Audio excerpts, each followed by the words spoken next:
వసుదేవుడు తిరిగి వచ్చిన తర్వాత ఆ పిల్ల ఏడ్చెను. కాపలా ఉన్నవారు ఆ ఏడుపు విని పరిగెత్తుకుని కంసుని ఎరిగించిరి. కంసుడు భయముతో తనకు మృత్యువైన 8వ బిడ్డ ఎప్పుడు పుట్టును అని ఎదురు చూచుచుండెను. అదిరిపడి పాన్పు నుండి లేచెను. సూతికాగృహమును చేరెను. తొట్టుపడుచు జుట్టు వీడిపోవచ్చు తొందరగా వచ్చి దేవకి ఒడిలో ఉన్న బిడ్డను చూచెను.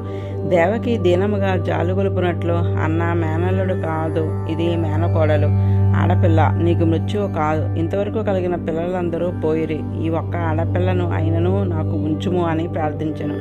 గుండెలకు దగ్గరకు చేర్చుకుని దేవకి ఏడ్చుచూ కూర్చుండెను. నీచుడకు కంసుడు కరుణ లేనివాడే ఆమెను బెదిరించి ఆమె చేతిలో నుండి ఆ బిడ్డను లాగుకొనెను. బిడ్డ పాదములను రెండింటినీ పట్టుకుని ఒక రాతిపై కొట్టెను. స్వార్థము సౌహార్దమును పెకిలించి వేయును. నిర్దయుడై తనకు మృత్యువు లేకుండా చేసుకున్నటకు పసిపిల్లలను చావమోదినాడు. ఆమె అతని చేత పట్టుకుని తప్పించుకుని ఆకాశమునకు ఎగిరెను. ఆమె సరసజనాభ సోదరిగా పుట్టినది. ఆయుధములను ధరించి 8 భుజములతో దివ్య మాల్యాంబరములతో రత్నాభరణములతో ప్రకాశించుచు ఆకాశమున కనపడెను. సిద్ధచారణ గంధర్వ కిన్నర రోగులందరూ ఆమెకు బలులను అర్పించిరి. ఆమె ఇట్లు పలికినది: మూర్ఖుడా, నన్ను చంపి ఏమి ప్రయోజనము? నిన్ను చంపెడివాడు ఒకచోట పెరుగుచున్నాడు. అనవసరముగా దీనులను చంపకము. ఇట్లు చెప్పి ఆమె ఈ లోకములని అనేక రూపములతో అనేక నామములతో రాజస తామసులతో ఆరాధింపబడుచు వారి వారి కామములను నెరవేర్చుచు ఇచ్చటనే నిలిచి ఉండెను. కంసుడు ఆ మాటలు విని ఆశ్చర్యపడినాడు. వీరిని బంధించి ప్రయోజనం ఏమి అని దేవకీ వసుదేవులను బంధం నుండి వదిలినాడు. దేవకీ వసుదేవుల వద్ద పశ్చాత్తాపంతో ఇట్లు పలికినాడు: బావా, సోదరి, నేను చాలా పాపము చేసి తిని నీ పిల్లలను చంపి తిని బ్రతికి ఉన్నను. నేను చనిపోయినట్లే. నేను ఏ లోకములకు పోదునో తెలియదు. దైవము కూడా అమృతము పలుకునని నేను అనుకునలేదు. అశరీరవాణి అసత్యమైనది. దాని మాటను నమ్మి నీ బిడ్డలను చంపితిని. విచారింపకుడు. ఎవరు చేసిన కర్మను వారు అనుభవింపక తప్పదు. దైవబలముచే ఒకనాడు కలిసిన వారు ఒకనాడు విడిపోవుచుందురు. దేహము ఎప్పుడునూ చనిపోవన్నది, ఆత్మ ఎప్పుడునూ చనిపోవన్నది. అందుచే మీ పిల్లలను నేను చంపితినని శోకింపకడు. ఆత్మజ్ఞానం ఎరింగిన వారు ఒకడు చంపేవాడు ఒకడు చంపబడివాడు అని భావింపరు. శరీరంతో కూడిండుటకు శరీరంను వీరుటకు కూడా వారి వారి కర్మయే కారణము. నా దుర్మార్గతను క్షమింపుడు అని వారిద్దరి పాదంలో పట్టుకొని కన్నీరు వదులుచు ప్రార్థించెను. దేవకీ వసుదేవులను బంధము నుండి విడిపించెను.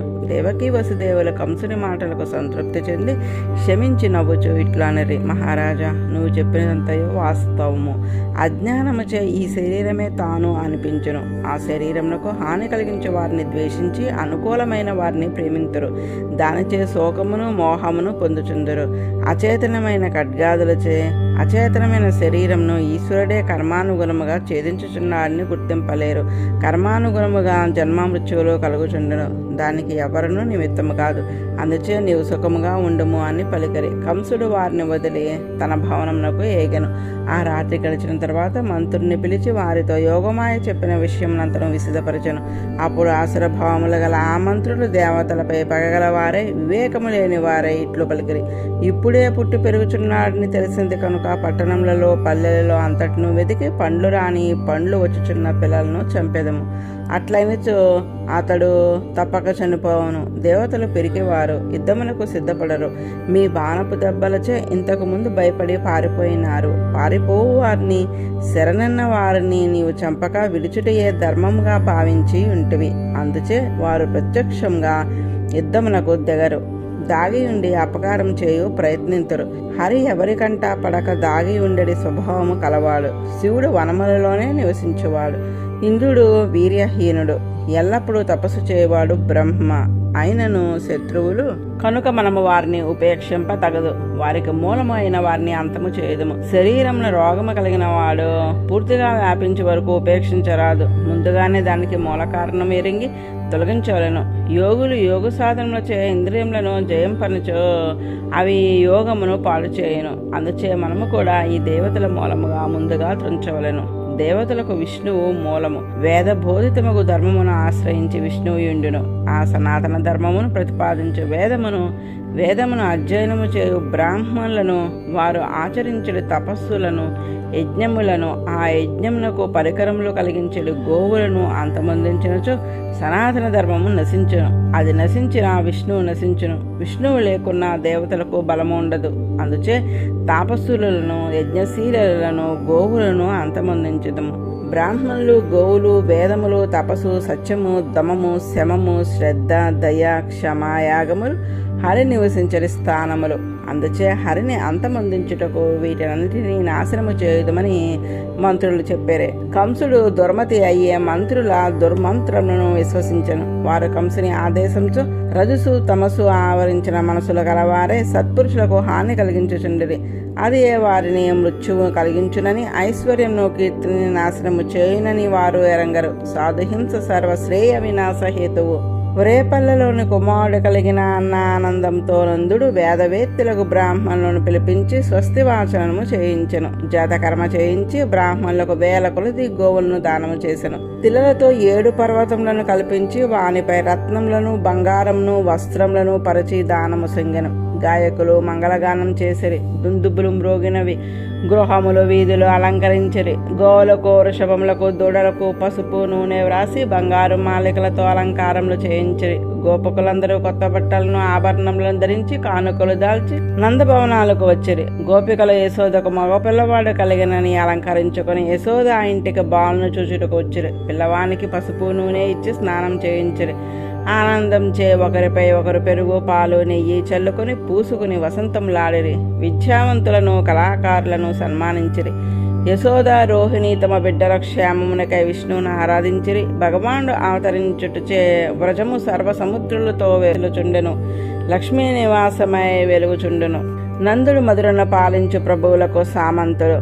ప్రతి సంవత్సరం వారికి కప్పము కట్టుచుండెను.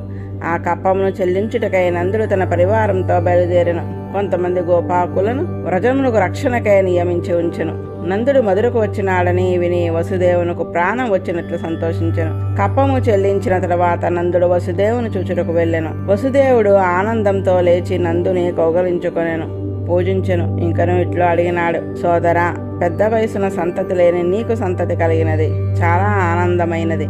మనము ఈ సంసారంలో ఉండగా ప్రియమైన పుత్రుని పొందగలట మహాభాగ్యము. ప్రవాహంలో కొట్టుకొని పోవచున్న పడవలు ఎట్లు దూరం అవుచుండనో అట్లా ఈ సంసారంన కలియుచుందుము, వెళ్ళిపోవచుందుము. నీ బృహద్వనమున పశువుల మేత లభించి సుఖముగానున్నవా? నా కుమారుడు మీ ఇంట నీ దంపతులతో ప్రేమింపబడి నిన్నే తండ్రిగా భావించి సుఖముగా ఉన్నాడా? వసుదేవుడు శ్రీకృష్ణుని గురించి, బలరాముని గురించి కూడా సరిపడినట్లు ఈ ప్రశ్నను అడిగినాడు. నందునకు బలరాముడు వసుదేవుని కుమారుడని తెలియను గాని శ్రీకృష్ణుడు వసుదేవుని కుమారుడని తెలియదు కదా. అందుచే బలరాముని గూర్చి ప్రశ్నించుచున్నాడని నందుడు భావించెను. తాను ప్రేమించిన వారు సుఖించిన నాడే తనకు సుఖము గాని తాను సుఖముగా ఉన్నను సుఖముగా ఉండదు. ఇట్లా వసుదేవుడు కుశల ప్రశ్న చేయుచుండగా నందుడు విని తిరిగి ఇట్లా పలికెను: మీ పుత్రులందరూ కంసుని మడసరి చాలా విచారించుచున్నాను. ఆడపిల్ల ఒక్కతే ఆయనను బ్రతుకుననుకొనిచో ఆమె కూడా ఆకాశమునకు ఎగిసిపోయినది. అన్నిటికీ అదృష్టమే కారణము. సుఖము దుఃఖము అదృష్టము అననే కలుగుచుండెను. దైవమును నమ్మి మనము మోహమునందక ఉండలేను, కానీ చేయగలిగినది ఏమీయో లేదు అని నందుడు చెప్పే మాటలను విని వసుదేవుడు నందునితో, నీవు వెంటనే పూతన సంహారము. తిరిగి వచ్చుచు నందుడు వసుదేవుడు చెప్పిన మాటలనే తలంచుకుని శ్రీకృష్ణునికి ఏమి ప్రమాదము కలుగునో అని శ్రీహరిని శరణు పొందెను. నందాదుడు లేని సమయమున శిశువులను చంపెడి పూతన అనేది ఒక రాక్షసి పట్టణములు పల్లెలు తిరుగుచుచు గోకులమునకు వచ్చెను. తమ తమ పనులు చేసుకున్నప్పుడు భగవన్నామములను ఉచ్చరించుకొనొచ్చు పనులు చేసే వారి వద్దకు అసుర శక్తులు రాలేవు. పూతన ఆశ్చర్యకరమైన శక్తిచే కామరూపమును స్వీకరింప సామర్థ్యము కలది అయి గోకులంన తన అనేక రూపములను మార్చి దివ్యమగు రూపమును ఆమె స్వీకరించెను. ఆమె కొప్పులో మల్లెపూల దండను ధరించెను. నితంబము స్తనములు నడుము చూచువారిని ఆకర్షించుచుండెను. చక్కని వస్త్రములు ధరించెను. నడుచుచున్నప్పుడు చెవులకు దాల్చిన కుండలములు కదిలి వాని కాంతిచే ముఖం ప్రకాశించుచుండెను. మనోహరమగు మందహాసంతో ఈ వైపు ఆ వైపు చూచుచు అందరి మనసులను తన వైపు ఆకర్షించుచుండెను. గోకులంలో ఉన్న వారందరూ భర్త అయిన శ్రీకృష్ణుడు అగు వచ్చురుచే అతనిని వెలుచు లక్ష్మీయే నడిచి వచ్చుచున్నదని అనుకొనుచుండెడి. ఆమె బాలులను అంతమొందించడి గ్రహము. బాలుడికై వెతుకుచు వీధిలో మెల్లగా సాగుచుండగా హఠాత్తుగా నందుని భవనం నందు ఒక బాలుడు కనపడెను. కాని అతడు అసాధువులకు మృత్యువని ఆమె ఎరుంగదు. బూది కప్పిన నిప్పు వలె ఏమీ ఎరుగని పసివాని వలె పాన్పుపై పరుండిన బాలుని చూచినది. చరాచరములలో వ్యాపించి నియమించి ఆ భగవానుడు ఆమె బాలమారిక గ్రహమని గుర్తించినాడు. కళ్ళు మూసి పరుండినాడు. సర్వేశ్వరుడై భానుడిగా నటించుచున్న ప్రభు ఏమియో ఎరుగనట్లు పరుండినాడు. అతనిని హరి అని ఎరుగక తన ఒడిలో పాలిచ్చుటకు ఉంచుకునేను. అతడు సర్వజ్ఞుడు, అందరి చేష్టితములు ఎరుగగలవాడు. అతడు అనంతుడు, కానీ పరిచ్ఛిన్నుడగు కనపడుచున్నాడు. పడుకుని కదలక ఉన్న పాము త్రాడు అనుకుని పసివాడు తీసినట్లు తాను అతనిని అంత మొందింపగలని ఒడిలో చేర్చుకున్నది. మనసులో చాలా తీక్షణమే భావము నిండి ఉన్నది. పై చేష్టితములు చాలా అందముగా ఉన్నవి. అందమైన వరలో వాడి అయిన కత్తి ఉన్నట్లు కనపడుచున్నది. ఆమె వేషము, ఆమె చేష్టితము, ఆమె కాంతి చూచుటకు గంభీరంగా ఉన్నవి. దాన్ని చూచి ఏమియో అనలేక దేవకి రోహిణి చూచుచూ నిలిచిపోయేది. ఇతరులు ఎవరైనా ఆ విషపు శక్తికి బ్రతకరు. అటు విషము పాలలో ఉంచుకొని తన చన్ను అతనికి అందించెను. స్వామి ఏమియో ఎరుగనట్లే తల్లిని పట్టుకున్నట్లే విషముతో పాటు పాలనే కాదు ఆమె ప్రాణములను కూడా పీల్చుచుండెను. ఆమె వదులుము అని మొరపెట్టుచుండెను. కానీ బాలుడు సకల జీవ మర్మ స్థానములను లాగి వైచెను. ఆమె కన్నులు తిరుగుచుండెను. చేతులు కాళ్ళు చాచుకొని తన్నుకొని చెమటలు పట్టి పెద్ద కేక వేశాను. ఆ భీకరమగు ధ్వనికి కొండలతో పాటు భూమి, గ్రహములతో పాటు ఆకాశము కూడా దద్దరిల్లెను. పిడుగుపడినదేమో అని జనులు అనుకున్నరి. చాలా మంది మొచ్చపోయేరి. ప్రాణములు పోయినవి. సుందర రూపము పోయి అసుర రూపము వచ్చినది. గోకులంలో ఆమె శరీరము పడిన చోట చెట్లు చూర్ణమయ్యను. ఆమె కూరలు నాగలి మేడి వలె ఉండెను. ఆమె తెరుచుకొన్న నోరు నాసాపుటంలో కొండ గుహల వలె ఉండెను. ఆమె స్తనములు గుండా శిలల వలె ఉండెను. ఎర్రని జుత్తు ముళ్ళ పొదుల వలె జల్లుకొని ఉండెను. ఆమె భుజములు పెద్ద సేతుల వలె ఉండెను. నీరు లేని మడుగు వలె ఆమె పొట్ట కనపడుచున్నది. ఆ కళేబరంను చూచి గోపికలు భయమునందరి. ప్రాణముండగా ఆమె శరీరం నుండి వచ్చిన నిటూర్పునకు వారి హృదయములు, చెవులు, తలలు బ్రద్దలు అయినట్లాయను. ఆమె వెనుకకు పడి ఉండగా దేని వలన భయము ఎరుగని శ్రీకృష్ణుడు ఆమె గుండెలపై ఆడుకొనుచుండెను. భయపడి తొట్టుపాటుతో గోపికలు పరిగెత్తుకుని వచ్చి ఆ బాలుని పైకి లాగిరి. రోహిణి, యశోదులతో పాటు గోపికలందరూ ఆ బాలుని దోషపరిహారంకు రక్షలు కల్పించిరి. గోమూత్రంతో గ్రహస్పర్శ దోషము తొలుగుటకు స్నానమాడించిరి. గోవుల ధూళి ఒళ్ళంతా రాసిరి. భగవాన్ని 12 నామములతో ఆ బాలుని అవయంలో అన్నయు నీటితో రాసిరి. సకల దేవతలను బాలుని రక్షించుటకై ఇట్లు ప్రార్థించుచు తమ చేతులతో స్పృశించి రక్షణ కల్పించిరి.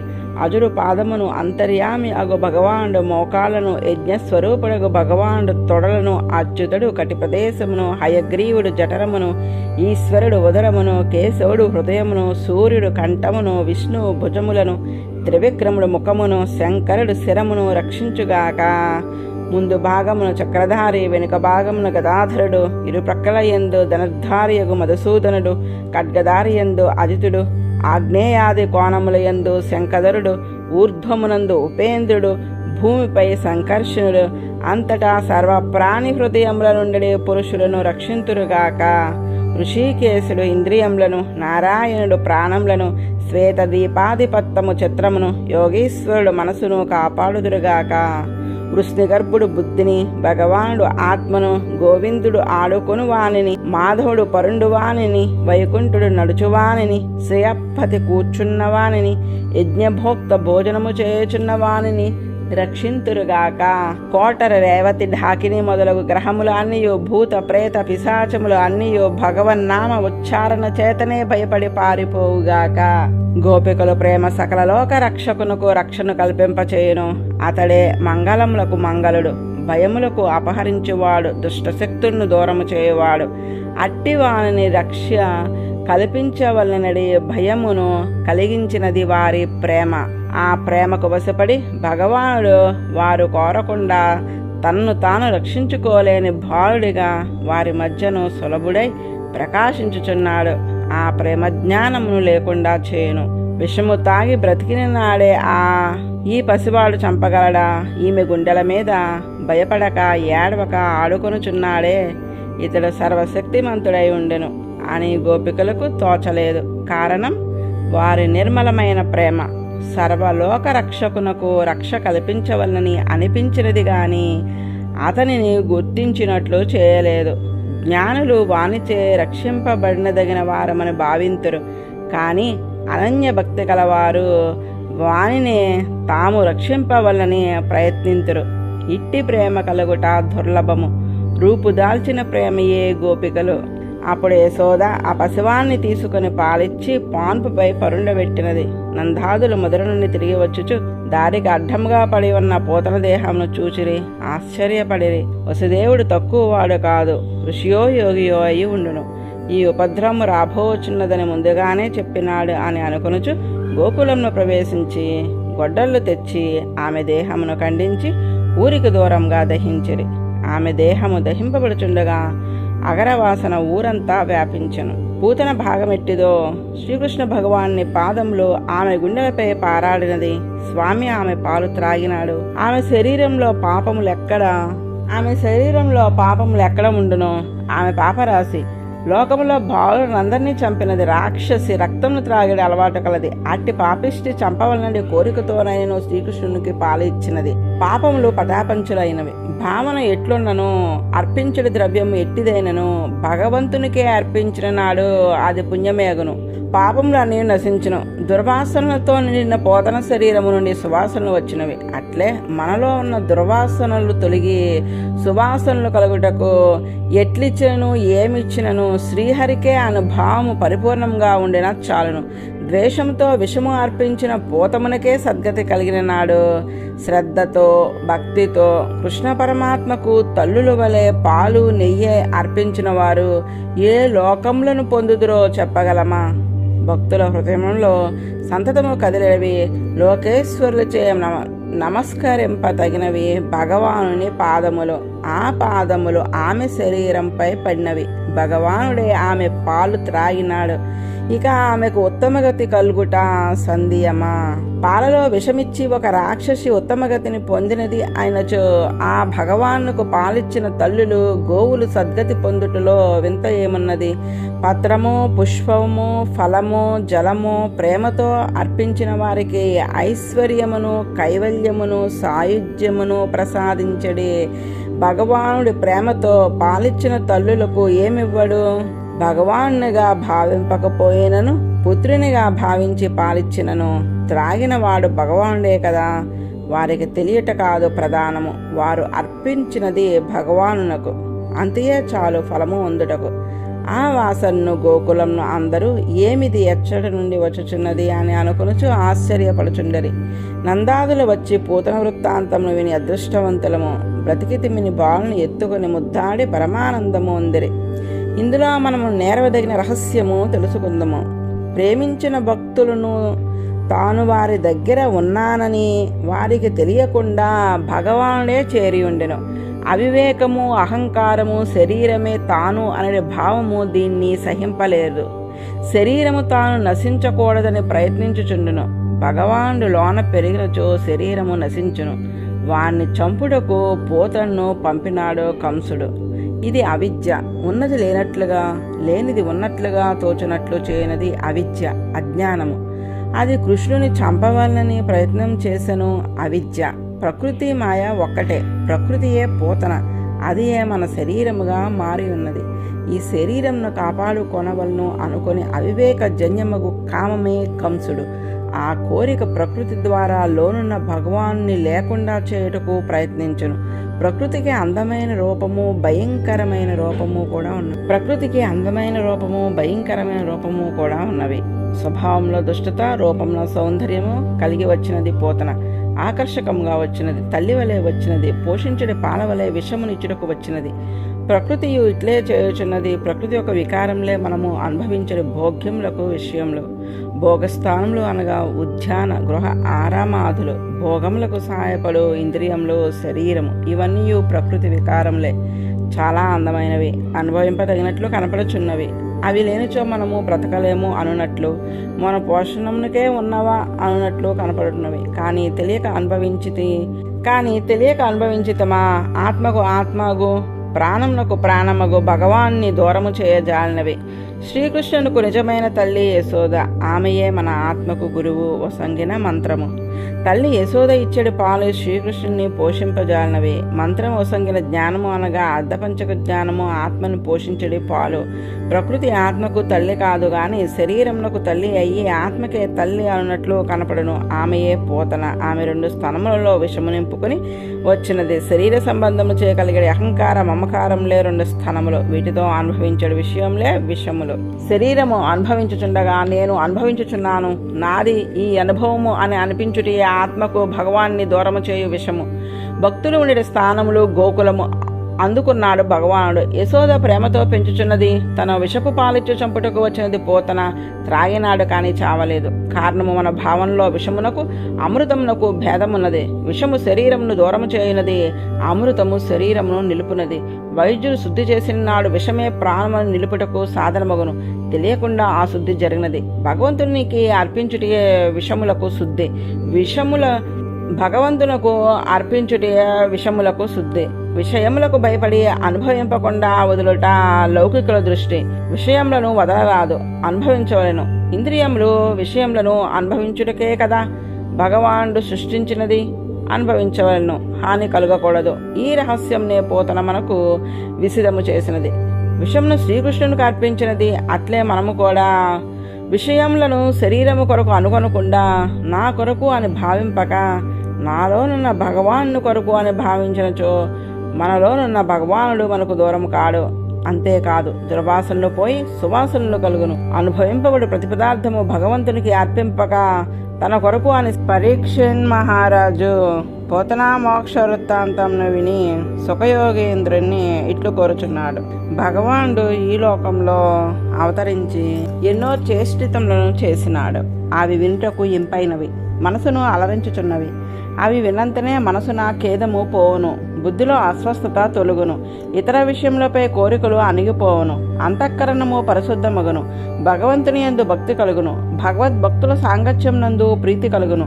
అట్టి మనోహరముగు శ్రీకృష్ణ చరిత్రమును మరి ఒక దాన్ని వినిపింపుము అని అప్పుడు సుఖయోగేంద్రుడు ఇట్లు చెప్పసాగాను. శ్రీకృష్ణుడు పుట్టిన నేల నిండలేదు. ఆ రోజు స్వామి జన్మించిన రోహిణి నక్షత్రము. మొదటిసారిగా బాలుని ఇంటి నుండి బయటకు తీసుకుని వెల్లడి ఉత్సవము చేయ సంకల్పించినది యశోదాదేవి. పుణ్యస్త్రీలందరితో వాద్యములతో పాటలతో బ్రాహ్మణుల ఆశీర్వాదముతో పిల్లవానికి మంగళాభిషేకం చేసినది. యమునా తీరమునకు బండ్లతో బయలుదేరి బ్రాహ్మణులు స్వస్తి వాచనములు పలికిరి. వారిని ఆమె పూజించినది. అందరికీ భోజనములు జరిపినది. బ్రాహ్మణులకు వస్త్రములను మాలికలను గోవులను సమర్పించినది. బాలునకు నిద్ర వచ్చుచున్నదని ఒక బండి క్రింద ఉయ్యల కట్టి పరుండబెట్టినది. వచ్చిన వారిని ఆరాధించడి అలజడిలో ఆ బాలుడు ఏడ్చిన ఏడుపు ఆమె చెవిన పడలేదు. వారందరూ కొద్ది దూరంలో సందడితో పరాకుగా ఉండేరి. కంసునిచే పంపబడిన అసురుడు ఒకడు ఆ బాలుడు పరున్న బండి మీద ఆవేశించెను. బాలుడు ఏడ్చుచున్న ఏడుపు తల్లి చెవిన పడలేదు. ఏడ్చి కాళ్ళు పైకి చాచెను. క్రింద పొడుకొని బాలును చేత చిగురుటాకు వంటి పాదములు ఆ బండికి తగిలినవి. ఆ బండి తలక్రిందులై పడెను. బండి చిందరవందరగా విరిగిపడినది. చక్రములు రేకులు ఇరుసు నుగ్గు అయ్యి పడి ఉన్నవి. ఆ శకటముపై శ్రీకృష్ణుని అంతమొందించుటకై ఆవేశించిన అసురుడు చనిపోయినాడు. యశోదామధురు గోపికలందరూ పరుగు పరుగున వచ్చి బండి విరిగిపడి ఉండుట చూచి ఆశ్చర్యపడిరి. ఎట్లు జరిగినదో అని వారు ఆశ్చర్యముతో శోకముతో ఆరాటపడుచుండిరి. ఆ బండి శిథిలముల మధ్య ఊయలలో పరున్న బాలుని చుట్టూ చేరినారు. ఆ సన్నివేశమును చుట్టుచున్న గోపపాలురు మన చిన్ని కన్నయ్య కాలు చాచినాడు, ఆ కాలు తగిలి బండి పడినది అని చెప్పిరి. పిల్లడేమి, బండి తన్నుటేమి, అది విరిగి పడుటేమి, ఇది అసంగతము, పసిపిల్లల మాటలు నమ్మరాదు అని వారు నమ్మలేకపోయారు. ఆ బాలుని బలమును వారు ఎరుంగలేరు. చూచిన వారే కానీ బుద్ధిచే యుక్తిచే భగవన్ మహిమను ఎరుంగలేరు. ఏచుచున్న బాలుని యశోద తీసినది, ఏదో బాలగ్రహము ఆవేశించినదని భయపడినది. బ్రాహ్మణులను పిలిచి మంగళాశీస్సులు చేయించినది, పాలిచ్చినది. బ్రాహ్మణులు వానికి క్షేమం కలుగుటకై హోమములు చేసి పెరుగు అక్షతలు కుశోదముతో పిల్లవానికి ఆశీర్వచనం చేసిరి. అసూయ, అసత్యము, దంభము, ఈర్ష్య, హింస, మానము లేని సత్యశీలురు ఆశీస్సులు వ్యర్థము కావు, తప్పక ఫలించునని నమ్మి రుక్ ఏత్ సామ మంత్రములతో పవిత్ర ఔషధులతో చేర్చిన జలములతో బాలునకు అభిషేకం చేయించిరి. బ్రాహ్మణులకు సర్వ ప్రజలకు దివ్యమైన భోజనము కల్పించిరి. అలంకరింపబడిన శ్రేష్టమైన గోవులను తన కుమారుని అభ్యుదయమునకై సందేయసోదులు దాసము నొసంగిరి. మంత్రవేత్తలు పుణ్య ఆశీస్సులు నొసంగిరి. ఇది శకటాసుర భంజన వృత్తాంతము. బాలుడు బండిని తన్ని కోలత్రోసిన కథ అందరి రహస్యంను ఎరుంగుదుము. భగవానుడే బాలుడుగా మన మధ్యకు దిగి వచ్చినాడు. అతని లీలను అనగా శ్రమ లేకుండా చేయు చేష్టితములను మనము భావించినచో జన్మించినందుకు పొందవలసిన ఫలమును పొందుదుము. మానవ జన్మ భగవంతుణ్ణి ఎరిగి ప్రేమించిన వారిని పొందుటకు నిర్దేశింపబడినది.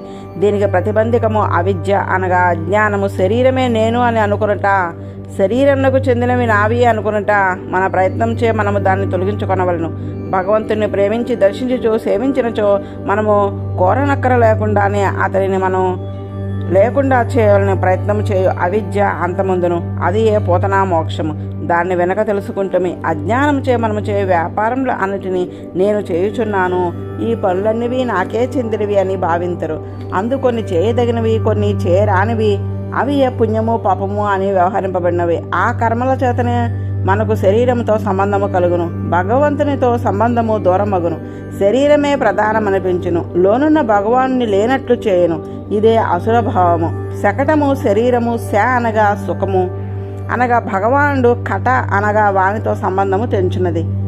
శకటము పుణ్యపాపములతో ఏర్పడి శరీరము జీవునితో వదలక ఉండును. స్థూలము సూక్ష్మము అనే భేదము తప్ప శరీరము మాత్రము భగవానుని చరణములు సోకునంత వరకు అంటిపెట్టుకుని ఉండెను.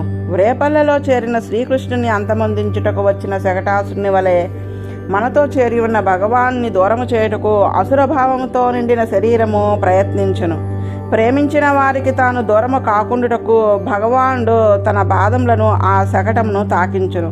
ఒక చోట నుండి వేరొక చోటికి పోవుటకు బండి ఎట్లు సాయపడనో, జీవుడు ఏనాటి నుండియో సాగించుచున్న ప్రయాణమును శరీరమును బండి అట్లే సాయపడుచున్నది. అసురభావంలో ఆవేశించిన నాడు భగవద్భావన లేకుండా పోవును. శ్రీకృష్ణుని ప్రేమించిన యశోదాదులకు శ్రీకృష్ణుడు తనంతట తానే బండిని కోలద్రోసి ఎట్లు వారిని తను దక్కెనో, అట్లే ఏ కారణము లేక ప్రేమించిన వారికి శరీర మోహమును తగ్గించి పుణ్యపాపములు అనే చక్రములతో నడిచడి శరీరమనే శకటమును బంధించును. ఇది ఏ శకటాసుర భంజనము. శరీరముతో ఏ పని చేయుచున్నను భగవంతుని యందలి ప్రేమతో వాడే వాడి పని చేయించుచున్నాడు అని చేయుచున్నచో మనకు తెలియకే మన శకటమును వాని పాదములు తగులును, మన శకటమునకు వాని పాదములు తగులును. ఈ బండి విరిగిపడును. బాలుడు బండిని తన్నినాడని పడినదని బాలుడు చూచి చెప్పినారు. ఆ మాటను పెద్దలు నమ్మలేదు. అది వాస్తవమే, కానీ ఊహాపోహాలు చేయగల పెద్దల యుక్తికి అది సరిపడదు. బాలుడే జ్ఞానులు. పాండిత్యము నిర్విద్య బాల్యేన తిష్టాసేత్ అని ఉపనిషత్తు జ్ఞానము కలవాడు బాలుడుగా ఉండునని చెప్పినది.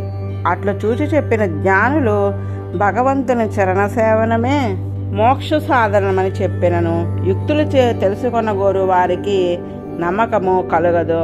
తృణావర్త నిరాకరణము. యశోదాదేవి ఒకనాడు ఒడిలో బాలుని కూర్చుండబెట్టుకుని ముద్దులాడుచుండెను. కొండ శిఖరముల వలె పిల్లవాడు బరువు అయినాడు. ఆ బరువు ఓర్వలేక ఆశ్చర్యపడి శ్రీకృష్ణుని క్రింద కూర్చుండబెట్టినది. అతడు బాలుడు కాడు, మహాపురుషుడు అని భావించినది. దీని రహస్యము తనకు అర్థము కాదని ఇంటి పనులు చేసుకుంటకు లోనికేగినది. ఇంతలో తృణావర్తుడను పేరుగల రాక్షసుడు కంసుని ప్రేరణపై సుడిగాలి రూపంలో వచ్చి ఆ బాలుని హరించుకుని పోయినాడు. ఆ గాలికి ధూళి రేగినది. కన్నులు విప్పి చూచుటకు ఎవ్వరికీ శక్యము కాకపోయినది. భయంకరమగు శబ్దము 10 దిక్కులా వ్యాపించినది. రజసు అంటే ధూళి, తమసు అంటే చీకటి రేపల్లా అంతా వ్యాపించినది. యశోద వెలుపలకు వచ్చి బాలునికై వెంపర్లాడినది. ఆ ధూళికి గాలికి ఆమెకు తానెచ్చుటున్నదో తెలియలేదు. ఎవ్వరూ కనపడటలేదు. ఆ సుడిగాలి చిన్న చిన్న రాళ్లను వెదజల్లుచున్నది. ఆ తీవ్రమైన సుడిగాలికి ఆ ధూళి వర్షమునకు పిల్లవాడు ఎక్కడ ఉన్నాడో కనుగొనలేకపోయినది. అతి ధీరంగా శోకించుచు దూడ దూరమైన గోవు వలె నేలపడినది. ఆమె ఏడుపు విని గోపికలందరూ భయపడి వచ్చెను. ఆమె చుట్టూను చేరి కృష్ణునికై వెదకనారంభించిరి. కానీ కృష్ణుడు కనిపించలేదు. తృణావర్తుడు సుడిగాలి రూపంన బాలుని ఆకాశం వైపుకు తీసుకుని పోవచ్చు బాలుని బరువు భరింపలేకపోయెను. బాలుడు ఆ తృణావర్తుని కంఠంను 2 చేతులతో పట్టుకున్నాడు. తృణావర్తుడు మోయలేక వదిలించుకోలేక బాధపడుచున్నాడు. గట్టిగా పీక పట్టుకునిచే ఆ అసురు చేష్టలు కలిగి కన్నులు తిరగబడి ఏవేవో తెలియరాని కేకలు వేయుచు ప్రాణములు పోయి బాలునితో పాటు రేపల్లలో ఒక రాతిపై పడినాడు. అవయములు అన్నయూ పిండి అయినవి. పూర్వము రుద్రునిచే కొట్టబడిన పురములు నేల కూలినట్లు కూలినాడు. స్త్రీలందరూ మూగినారు. ఏటుచు బాలుని తీసి యశోద కోసంగరి ఆశ్చర్యపడిరి. నేలపడిన తృణావర్తునిపై వ్రేలాడుచు ఏమియు కందక నేలపడిన కృష్ణుని చూచి ఆశ్చర్యపడిరి. నంద యశోదలు గోపీ గోపాలురు మృత్యుముఖమున పడి వెలికి వచ్చినట్లు ఆనందించినారు. ఓహో, ఏమి ఆశ్చర్యము! రాక్షసుడు ఎత్తుకుని పోయిన బాలుడు మరలా కసి కిందకు వచ్చినాడు. ఒకరిని హింసించవలనని అనుకున్నారు. తమ పాపం చే తామే హింసించబడుదురు. సాధుశీలురు సర్వతా సమభావము గలవారు అవుడిచే భయమునందరు. మనమెంత అదృష్టవంతులము! వెనుకటి జన్మల్లో ఏదో తపము చేసి ఉందము, భగవాన్ని ఆరాధించి ఉందము, యజ్ఞములను చేసి ఉందము, తోటలు చెరువులు ఏర్పరిచి ఉందము, సర్వభూతములను ప్రేమించి ఉందము. చనిపోయిన బాలుడు మరలా బ్రతికి వచ్చినాడు అని వారందరూ పరమానందము నందిరి. నందునకు వసుదేవుడు చెప్పిన మాటకు గుర్తుకొచ్చెను. వ్రతములో ఉపద్రవములు కలుగునని వసుదేవుడు చెప్పిన మాట నిజము అగుచున్నదని అనుకున్నాడు. శ్రీకృష్ణుడు బాలుడయుండియు తన్ను చంపవలనని యత్నించిన పోతను చంపినాడు. తృణావర్తుణ్ణి అంతమొందించినాడు. ఇందరి రహస్యంను తెలుసుకుందాము. భగవానుడు వాసుదేవుడై అందరిలో తానొకడే మెరుగుచున్నాడు. వాని ఉనికి తనకు హాని అని కంసుడు చంపనుద్యమించినాడు. మనలో అంతర్యామి మనకు ఉన్నాడని తెలియకే మనలో ఉన్నాడు. వాణ్ణి ప్రేమించిన వారు వాని సుఖమే తమ సుఖముగా భావించి ఆనందించుచుందరు. అసురభావములు గలవారు అహంకారముచే అవివేకముచే ఆ వాసుదేవుని లేకుండా చేయవలని యత్నింతురు. అజ్ఞానం ఆచరించును. శరీరమే నేను అనిపించును. దానికి చెందిన వస్తువులు తనవని పొందవలని ఆశ కలుగును. ఈ లోకంలో సర్వ పదార్థంలో భగవాన్ చే వ్యాపింపబడి ఉన్నవి. అతనికే చెందినవి కానీ అవి మనకు అనిపించును. వాణ్ణి పొందవలనది తృష్ణ మనలో కలుగును. వయసు మళ్ళీలను విషయములపై తృష్ణ అంటే ఆశ చావదు. అది పెరుగుచున్న కొలది భగవంతుడు మనకు దూరం అగుచుండెను. తృష్ణ ఒక సుడిగాలి వంటిది. దానిలో పడిన గడ్డిపోచును అది ఎట్లు పైపైకి ఎత్తుకొని పోను, అట్లే ఆశ మనసు పైపైకి ఎత్తుకొని పోయి త్రిపివేయుచుండెను. దానిచే రజసు అనగా ధూళి, తమసు అనగా చీకటి ఆవరించును. దానిచే కన్ను కానక తాను పరులు తెలియక అంధకారము ఆవరించును. విషయములందరి ఆశ పెరుగుచున్న కొలది ఆత్మజ్ఞానము పరజ్ఞానము నశించును.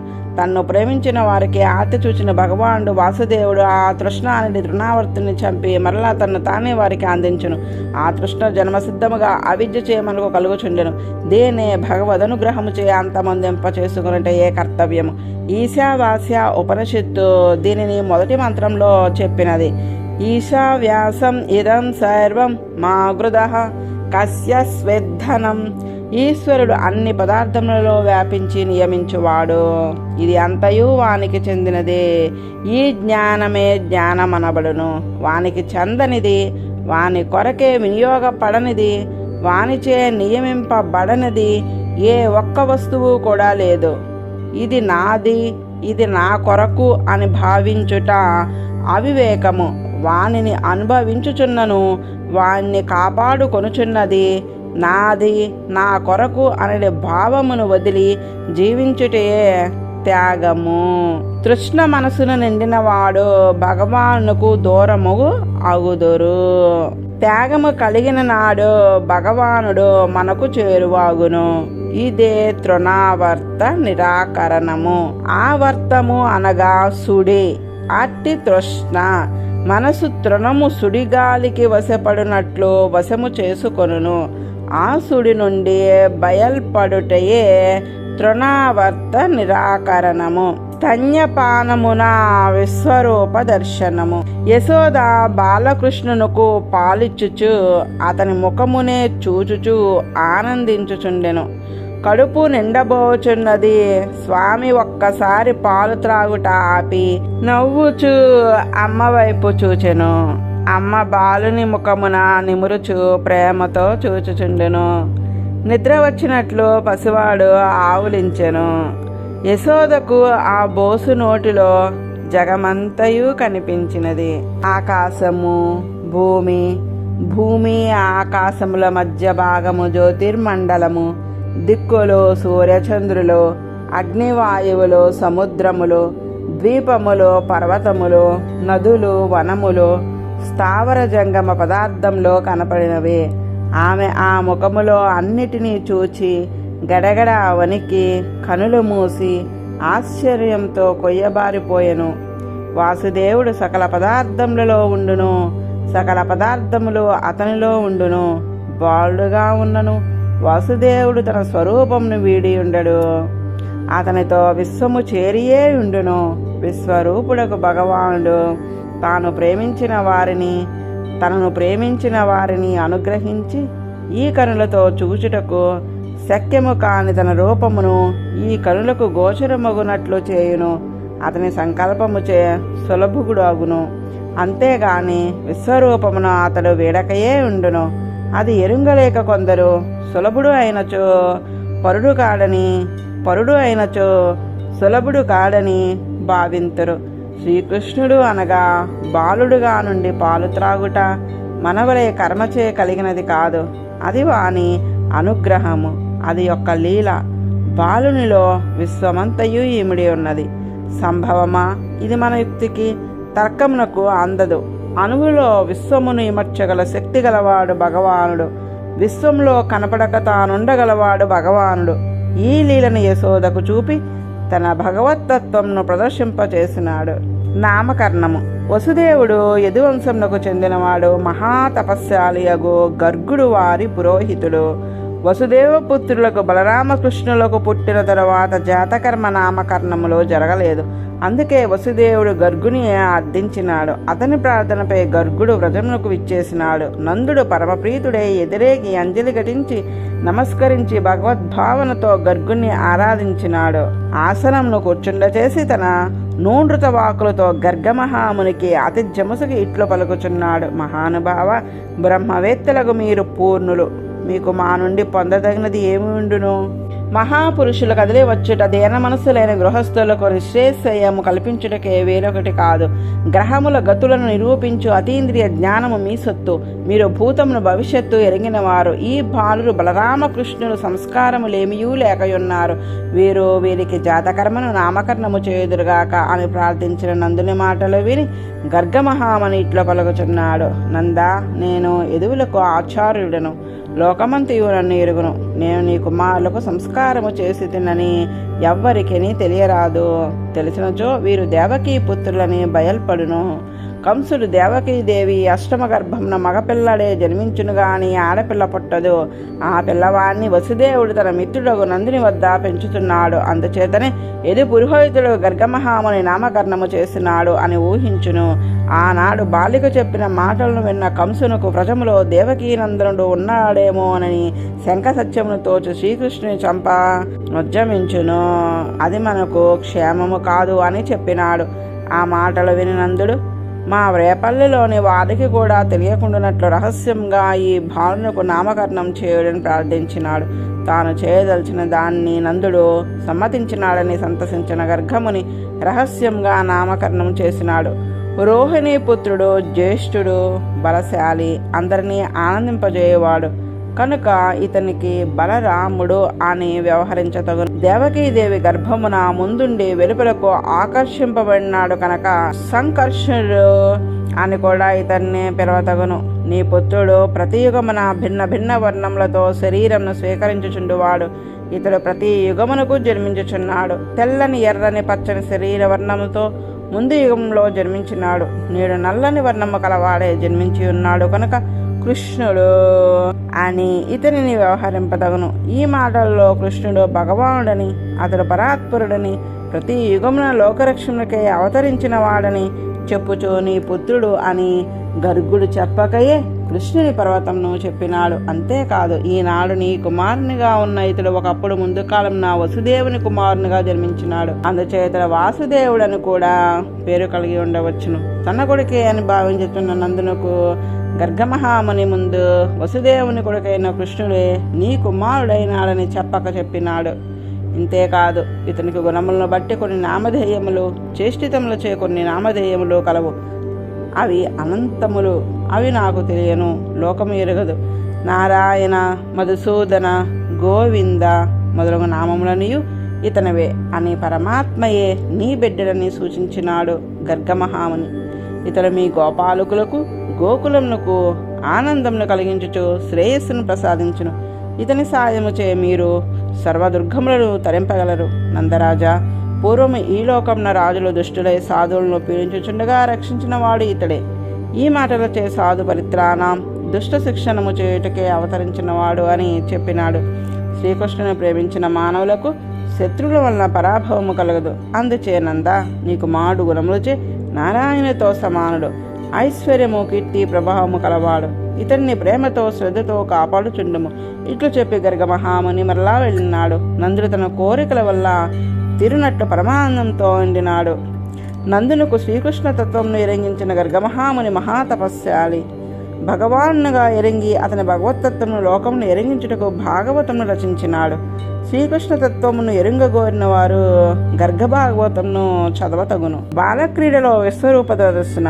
బలరామకృష్ణులు గోకులంలో మోకాళ్ళ మీద పాకుతూ విహరిస్తూ ఉండేవారు. రమణీయమైన మూర్తి తన సుందరముకు బాహువులను నేలపై ఆనుకుని మోకాళ్ళపై ప్రాకుచుండగా ఎంతో మనోహరముగా ఉండేది. కాళ్లకు పెట్టిన గజ్జెలు, మొలక కట్టిన మొవ్వలు, చేతులు దాల్చిన కంకణములు ధ్వని చేయుచుండగా విని ఆ ధ్వని తన ఆభరణములు ఏంది అని తెలియక అమాయకంగా ఇటు నటు చూచి భయపడి తల్లి దగ్గరకు ప్రాకిపోచుండేది. రోహిణి, యశోదలు ఆ బాలుల ముగ్ధతత్వమునకు జాలిపడి ఒంటి నిండా మట్టి పూసుకొచ్చిన బాలులను చేతులతో పైకి తీసి ఒలిలో కూర్చుండ వేసుకుని పాలిచ్చుచుందురు. త్రాగుచు మధ్యలో మనోహరమైన మందహాసము చేసే పిల్లలు, మొలచి మొలవని పళ్ళు కనిపిస్తూ నవ్వుతూ ఉంటే తల్లులు ఆనందంతో పరవశమయ్యేవారు. వయసు కొంచెము పైపడిగా ఆ పిల్లలు వ్రేపలలో చేసే లీలలు వ్రేపలలో బాలులకు బాలికలకు ముచ్చటగా ఉండేవి. దూడలు తోకలు పుచ్చుకుని అవి ముందుకు పరిగెత్తుచుండగా బలరామకృష్ణులు వీధిలో వారి వెంట పరిగెత్తుచుందురు. దుడుకు పిల్లల చాపల్యంతో కొమ్మలు, లేలు, కోతులు జాగిరముల పైన పలబోతూ ఉంటే వారించడం తల్లులకు చాలా కష్టంగా ఉండేది. ఎప్పుడు ఏ ప్రమాదము తెచ్చుకుందరో తెలియదు. నిప్పు, నీరు, పాములు, పక్షులు, ముళ్ళు అని చూచుకొనకుండా దూకుడికే ఆటలకే ఆ పిల్లలు పరిగెడుతూ ఉంటే వారిని వారించడమే తల్లుల పని. వారిని కనిపెట్టుకుంటూ బెంగ పెట్టుకుని ఉండటం చేత వారి ఇంటి పనులు చేసుకుంటూ తీరుబాటు ఉండేది కాదు. కొంతకాలము గడిచినది. నడక ప్రారంభించి తన ఈడు పిల్లలతో బలరామునితో శ్రీకృష్ణుడు ఆటలు ఆడుకుంటూ ప్రారంభించినాడు. దాన్ని చూసి గోపికాంతలు మురిసిపోతూ ఉండేవారు. పల్లెలో అందరినీ అల్లరపెట్టే బాలు ఆగడములు ఎక్కువగా సాగినవి. గోపకాంతులు వారి రూపాన్ని, లీలలను చూస్తూ ఆనందించేవారు. వద్దన లేకపోయేవారు. వారికి తెలియకయే అతనిపై ప్రేమ ఉబుకుతూ ఉండేది. కానీ అల్లరి భరించలేక అప్పుడప్పుడు వచ్చి తల్లి యశోదతో శ్రీకృష్ణుని ఆగడంలో భరించలేమని చెప్పుకొనుచుండరి. పాలు పిండే వాళ్లే కానీ వేలలో దూడలు విప్పి వదలలేదు. అయ్యో అని గోపకాంతలు అరిస్తే నవ్వేవాడు. చాటుగా వారి కంటపడకుండా పెరుగు పాలు తిరుచుండేవాడు. అందకపోతే రోలు కానీ పీట కానీ వేసి ఒకదానిపై ఒకటి పెట్టి దానిపై బాలును పరుండబెట్టి అందుకుని ఉట్టిపైన ఉన్న వాటిని కూడా తినుచు తోటి పిల్లలందరికీ పంచి ఇచ్చేవాడు. ఇంకా మిగిలితే కోతులకు పెట్టేవాడు. అవి తిని కొండల బద్దలు కొట్టేవాడు. ఇంటిలో దూరి తింటకు ఏది దొరకకపోతే వారి పిల్లల్ని ఏడిపించి పారిపోయేవాడు. చేతికి అందనంత ఎత్తుగా ఉట్టిపైన ఉన్న భాండములలోని వెన్న, పెరుగు తినుటకు పలు విధములుగా యత్నములు చేసేవాడు. దానిలో ఏమి ఉన్నదో చూచుటకు గదిలో చికటిగా ఉన్నప్పుడు తన ఆభరణంలో మనలో దీపముగా ఉపయోగించేవాడు. అందులో ఏమున్నదో చూచి తీసేవాడు. తిరుటకు అందకపోతే కొండ కింద కన్నము పొడిచి తినేవాడు. త్రాగేవాడు. గోపికల భద్రంగా చిక్కటి గదుల్లో దాచి వారి పనులు వారు చేసుకొనుచుండగా శ్రీకృష్ణుడు అనేకములకు ఉపాయములతో వారిని దొంగలించేవాడు. దొంగతనము చేయుచున్నప్పుడు పట్టుబడినచో తొంటరి మాటలు మాట్లాడి వారిని అదే క్షిపించేవాడు. పవిత్రములైన ప్రదేశములను అపవిత్రం చేసేవాడు. గోపకాంతలు ఈ బాధలు పడలేక యశోద వద్దకు వచ్చి భయపడుచు అతడు చేసిన దుండగములను చెప్పినను ఆమె నవ్వి వాడట్టి వాడు కాదు అని ఉండేది. వాడిని మందలించడి కాదు. వారికి చాలా ఖేదము కలిగి తమ ఇంటిలో దొంగతనము చేయుచుండగా వెన్న చేతిలో నోటిలో ఉండగా పట్టి తెచ్చి చొప్పవలని అందరూ నిర్ణయించుకున్నది. ఆనాడు అందరూ కృష్ణుని పట్టుకున్నారు. అందరి ఇళ్లలో అన్ని రూపంలో కృష్ణుడు పట్టుబడినాడు. తమకు మాత్రమే దొరికాడిన ధైర్యంతో ఎవరికి వారే యశోదమ్మ ఇంటికి బయలుదేరినారు. అందరి చేతుల్లోనూ పట్టుబడి భయపడుచు ఏచుచూ నడుచుచున్నాడు శ్రీకృష్ణుడు. అందరూ ఒక్కసారి యశోద ఇంటికి చేరినారు. వారిలో ఒకరు వచ్చుచున్నట్లు తెలియదు. ఎవరికి వారే పట్టుకుంటామని ధైర్యంతో వచ్చి దొంగను యశోదకు చూపి శిక్షింపచేయవలని పట్టి లాగుకుని వచ్చినారు. వారి కేకలు విని యశోదమ్మ వెలుపులకు వచ్చినది. ఆమె దగ్గరే ఉన్నాడు కృష్ణుడు. వీరి చేతుల్లో లాగుకుని వచ్చిన కృష్ణుడు మాయమైనాడు. చూపుదామనుకునేసరికి తమ వద్ద లేడు. ఆమె వద్ద బెల చూపులతో మందహాసంతో నిలిచి ఉన్నాడు నవనీత చోరుడు. అందరూ సిగ్గుపడినారు. చూపుదామనుకున్న దొంగ లేకపోవచ్చే తాము ఆడిన మాటలని అసత్యంలో అయినవి సిగ్గుపడి ఇండ్లకు మరలా పోయినారు.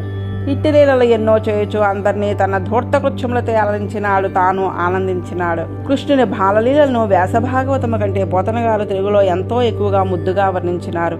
ఈ లీలలో రహస్యమైన అర్థమును స్వామి ప్రదర్శించినాన్ని పెద్దలు అనుభవించుచుందరు. జన్మకర్మంచ మే దివ్యమేవం యో వేతి తత్వతః తక్వా దేహం పునర్జన్మ నైతి మామేతి అని భగవద్గీతలో భగవానుడు చెప్పి ఉన్నాడు. నా జన్మ నా కర్మ దివ్యమైనవి. అందరి వలె నేను జన్మింపలేదు. లోకులను అనుగ్రహించుటకు జన్మించినాను. అట్లే నేను చేయు పనులు కూడా నా కొరకు కాదు, లోకులను తరింపచేయుటకై. దీనిలోని దివ్యత్వంను వాస్తవంగా ఎరిగిన వారు ఈ శరీరంను వీడి మరలా జన్మను పొందరు, నన్ను పొందుదురు అని భగవద్గీత వాక్యమును ఎరింగిన వారు ఇందేదో రహస్యములను తెలుసుకుంటకు ప్రయత్నింపక మానరు. శ్రీకృష్ణుని రూపము మధురము, వదనము మధురము, వచనము మధురము, అంతా మధురము. ఒక్కసారి చూచిన వారు మరలా చూడక ఉండలేరు, స్మరింపక ఉండలేరు. అందుచే ఈ అవతారం అందరికీ తనపై రుచిని కలిగించి ప్రేమింపచేసిన అవతారం. సకల ఉపనిషత్తులు గోవులు. ఆ ఉపనిషత్తులలో ప్రతిపాదింపబడిన భగవత్ స్వరూప రూప గుణ విభూతులను ప్రత్యక్షంగా దర్శింపజేయుటకు గోవులను కాపాడు గోపాలుడు ఇంట చేరినాడు గోపాలుడు. వాణ్ణి అనుభవించి ఆనందించేవారు పరార్థమే పరతంత్రమే ప్రవర్తింతురు. పరార్థ ప్రవృత్తి పరాధీన ప్రవృత్తి గలవారు స్త్రీలు కనుక గోపాలకులలో వారి స్త్రీలకు శ్రీకృష్ణునిపై ప్రేమ ఎక్కువ. జ్ఞానులను బాలురందరు. అందుచే గోపబాలులకు శ్రీకృష్ణునిపై ప్రేమ మెండు. గోవులను కాపాడేవాడు శ్రీకృష్ణుడు. గోపకాంతలకు గోపబాలులకు ప్రియమైన వాడు శ్రీకృష్ణుడు. వీరిని తన లీలల చేతరింపజేయను. గోవుల పాలను కాచి పెరుగుగా మార్చి తరచి వెన్న తీసి దాచడి వారి గోపికలు. ఆ వెన్నను ఎంతో ప్రీతితో దొంగతనముగా ఆరగించడేవాడు శ్రీకృష్ణుడు. వేదములలో ప్రతిపాదింపబడిన విషయములను విని ఆ భగవద్గుణములను రూపములను మనసులో మన్నం చేసి ఘనీభవింపచేసుకొనుచు అట్లు స్థిరమైన దాన్ని మరలా ప్రేమతో అనుభవించుచు తరచుగుంట చేయుచుందురు మహాభక్తులు. అట్లు తరచుగా ప్రీతి అధికమై వారి మనసు నవనీతమై యొక్క స్థితిని పొందును. నవనీతమనగా వెన్నకు 2 స్వభావములు. నీటిపై తేలిపోవును. కాస్త వెచ్చదనము తగిలిన